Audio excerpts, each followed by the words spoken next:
during Tucker Carlson's monologue, he said something that really enraged the Zionists and Israel firsters. They're all over social media trashing him for what you're about to hear him say. Take a look. Iran's image around the world will be enhanced. Already, Iran, which is bombing Arab countries and destroying Arab countries, is more popular in some Arab countries than it was at the beginning of the war. Now, how could that be? Well, because Iran has taken a clear position on the murder of Palestinian civilians, particularly in Lebanon, but not just Lebanon, in the West Bank and Gaza also. Iran has tied its ceasefire negotiations to a ceasefire in Lebanon. Now, that's not something that resonates with most Americans, like who cares? But in the Middle East and in the entire rest of the world, really, which is watching this, watching Israel destroy Lebanon for reasons that are not clear at all, murder Christians wholesale in Lebanon, destroy Christian villages, bomb Beirut, and the rest of the world is watching this in horror and no one's doing anything about it. The United States is abetting it. The United States is helping it happen, despite what they tell you. Those are American weapons and weapon systems being used to murder Christians in Lebanon. Who is doing something about it? Iran. That does not hurt Iran. That enhances Iran as a state.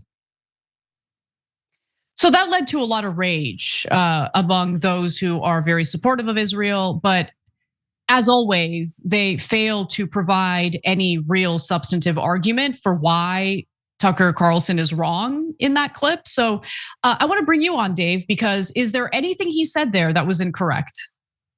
No, I again, and also they don't really have any argument against what he's saying. We're all watching it. That's just what's happening, and now it's a matter of what we're going to do with that information. And it's funny. I remember one time on Piers Morgan, I was debating that guy Jonathan something. He used to be an IDF spokesman. I think you've probably gone against him. Yes, I called him a terrorist and I got fired from a job for doing that. Yeah.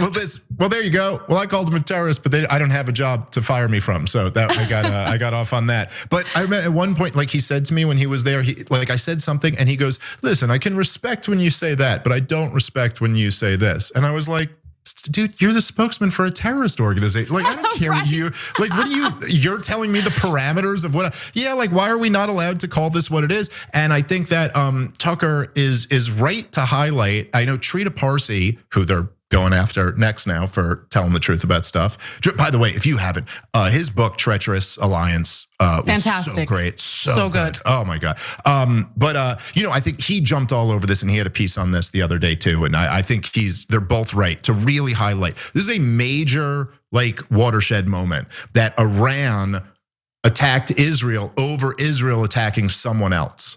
You know, right. Because as soon as you do that, then you just kind of open up Pandora's box here. And that's one of the big things about this war. It's like, okay, well, if Iran can close the Strait of Hormuz and get everybody to buckle, okay, maybe they haven't done that yet, but if they can do that and then get the world to buckle and okay, we'll call off this war, who's to say they can't do that for other reasons, like Israel annexing the West Bank or Israel committing a genocide in Gaza? Now, they didn't do that through the entire genocide, but maybe they weren't ready to play that card, and now they have played that card. Maybe they play it again. I mean, who knows? But that is a big deal. And I will say that, maybe I'll get myself in trouble here with Tucker and you, but hey, there's a good place to do it. But look, I'm a libertarian Jew from Brooklyn, New York. I'm not a Shiite Muslim, and I don't much like Shiite theocracy or theocracy of any kind. And I certainly, I don't know. I don't even know that much about actually how the Houthis govern, but I'm sure I wouldn't like that either. And I don't like Hezbollah.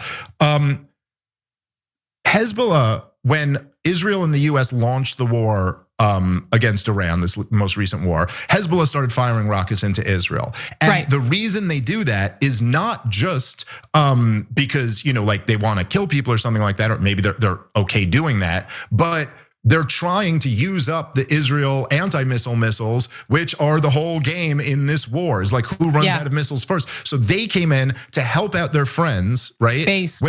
After we, look, however you feel about the situation, we launched an illegal war of aggression against this country, and they came in and helped. So then Israel and the US essentially go, oh, okay, we'll have this ceasefire, but we're gonna keep pummeling them. And Iran went, no. Now we're gonna however you feel about that, I haven't seen my government act with that much honor in any situation that I can think of in my lifetime. So you know what I mean? Like, say what you will about them, but that is, at least in that case, that is the honorable thing to do, is to go down fighting with your friend who came and got your back. It'd be like if you were in a bar fight and your friend came in and got your back and then you ran away and left them there to get beat up. Like, so say what you will.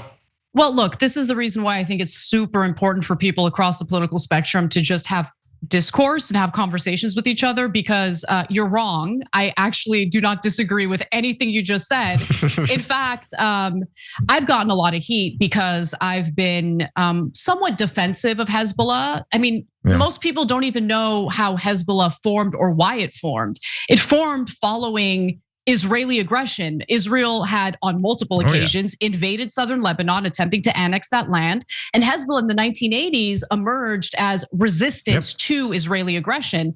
And in regard to Hezbollah's actions after the war against Iran started popping off on February 28th, what they also said is, look, remember, there was supposed to be a ceasefire between Israel and Hezbollah prior to the war against Iran starting.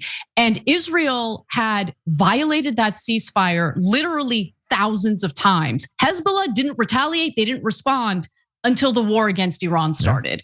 And so we need to have the full context of what's going on. I don't think Hezbollah did anything wrong. Look, I don't know what your plans are for the summer, but if you're still paying Verizon or AT&T tons of money for your phone plan, you should stop. Really, stop right now. My friend Andrew Yang, the guy behind Universal Basic Income, launched a phone company, and he's basically giving money away. He loves to do that. Seriously, it's been a total game changer for me. I use it. Here's the deal. If you sign up right now, new customers get the first 3 months completely free. No tricks, no catch. The whole summer, totally free. That's money you can spend doing things you actually enjoy, like going to the beach, going to a concert, grabbing ice cream with your friends, whatever you want. Not convinced? Here's the cherry on top. Noble Mobile actually pays you to use your phone less. The less data you use, the more cash back you get right into your account. So not only are the first 3 months free, but the 4th month could be super cheap too, with all the cash back you've gotten in the first 3 months. And don't worry, you're still getting great, reliable coverage on T-Mobile's 5G network. I'm telling you, this deal is too good to pass up. Stop throwing money away. Do yourself a favor and let Noble Mobile pick up the tab for your summer plans. Why spend your summer doom scrolling when you can be out having fun? So make this switch today at tyt.com/switch. That's tyt.com/switch.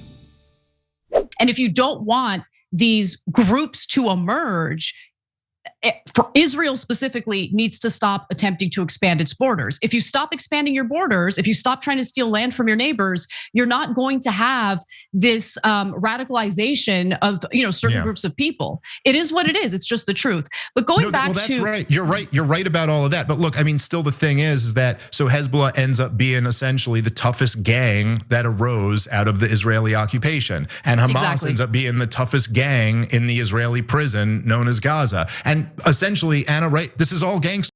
Like all governments are gangs, police departments are gangs, corrections officers are gangs. It's all just gangs. So they all do awful gangster stuff at points that you're like, oh, this would be horrible. You killed innocent people. Even in terms of like if they're resisting occupation, we're still not okay with them targeting like random civilians or something like that. Or so like they've all done horrible things. But yes, I think you are correct. If you zoom out, you go, look, obviously this is a reaction to that. Hezbollah rose up over Israel invading and occupying southern Lebanon, and Palestinian armed resistance rose up over the creation of the state of Israel, the ethnic cleansing of the Palestinians out of Israel, and then the military occupation that followed that. So yeah, I think that's exactly right.